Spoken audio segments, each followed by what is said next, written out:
Hey, what's up everyone, Richard here, and welcome to episode 28 in my Payday 2 weapon guide. Today we finish off the Overkill pack and look at arguably the most situational weapon in Payday 2, the Vulcan Minigun. The Vulcan is based on the General Electric M134 minigun. The names Vulcan and minigun are actually quite mutually exclusive. The Vulcan specifically refers to the GE M61 20mm cannon, frequently used by US combat aircraft, while the minigun is a scaled down version that chambers the smaller 7.62 by 51mm NATO round. While minigun has been a catch-all term to describe any and all electrically driven rotary guns, it actually specifically refers to the M134. The minigun has been in service in many Western countries, particularly the United States, being mounted on a variety of platforms ranging from helicopters to Humvees and occasionally even tanks. In reality, however, a man-portable minigun would be impossible, as the recoil and weight would destroy any person. In-game, the minigun is the champion of suppression, even surpassing the buzzsaw in sheer volume of fire. However, its role is considered to be highly situational. Base damage for the minigun will be very high, coming in at a healthy 37.5. This allows it to kill heavy responders with a single headshot, and maximum force responders with 3. Relatively easy considering the volume of fire produced by the weapon. This exceptional damage lets the minigun tackle special units, such as the taser and cloaker with short bursts. Bulldozers will be easy prey to at close range, being able to quickly rend past the face shield and metal plate, protecting their vulnerable faces. Where the true strength of this Gatling gun lies is in its brutal rate of fire, coming in at a whopping 3,000 rounds per minute. The sheer amount of bullets discharged from this weapon makes it devastating in close quarters. Combining this with Oppressor and the Muscle deck gives the minigun an unparalleled ability to suppress the enemy. This can be great not only to slow the advance of police, but buy you and your crew some time to complete objectives and to secure loot. Base stability, however, comes in at a laughable 3.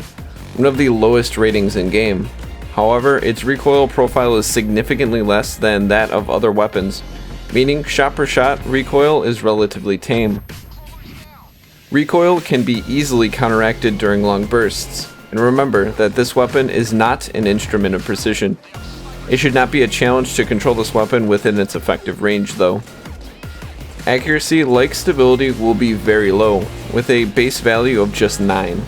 However, thanks to the sheer volume of fire that this weapon possesses, scoring a hit requires little accuracy, as nearly every square inch in front of you will be shredded with hot lead.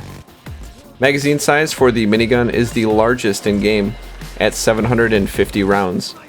While it may seem very generous, the amount of times you will miss makes this a necessity. Try to fire in 1-second bursts to preserve your magazine, if possible. Once your drum is empty, you will be forced to endure the longest reload in game, taking 7.8 seconds to ready this weapon again. Even worse, no skill or perk currently exists to help alleviate this. When your gun does run dry, it's best to find cover and pray a cloaker doesn't come. For total ammo, you will only get one full mag of 750 rounds. Those with "I'll take half of that" will see this reduced by 300 rounds, forcing you to visit ammo bags much more frequently. On that note, the minigun is unable to replenish ammunition from fallen enemies, despite the fact that it chambers the same round as the Eagle Heavy and other battle rifles in game. For your sake and your teammates, take an ammo bag so you can be self-sufficient. The minigun does not have access to very many attachments, having only 3 categories of modifications. However, they will have a dramatic effect on how the weapon handles. For our build, we will focus on preserving what little accuracy we have at the cost of movement speed. For our barrel selection, equip the Aerial Assault Barrel, giving us improved accuracy at the cost of stability. Though this may not let us be as nimble, the short barrel will make the minigun too inaccurate. We will not be selecting the "I'll take half" mod, as it will not only make us lose ammo, but also reduce our effective accuracy. Finally, as always, the military laser module will grant you access to the all-important laser, as well as boosting stability. Skills will play a fairly important role in using the minigun. I strongly recommend taking all mobility perks from the Ghost and Mastermind tree. In addition, fully loaded, Ammo Specialist, and Bullet Storm will increase your ammo efficiency. Bullet Storm especially can let you annihilate waves of enemies. The Vulcan Minigun is the unchallenged king of suppression, boasting both good damage and a blistering rate of fire. At close range, nothing will touch you. However, with ammunition limitations, a slow reload, and massive reductions to accuracy and mobility, the minigun is quite situational. Regardless, use it correctly and you'll be rewarded. The Vulcan can quickly rip your enemies apart and devour them in a firestorm. Thank you guys very much for watching. As always, my name is Richard, and until next time, peace out.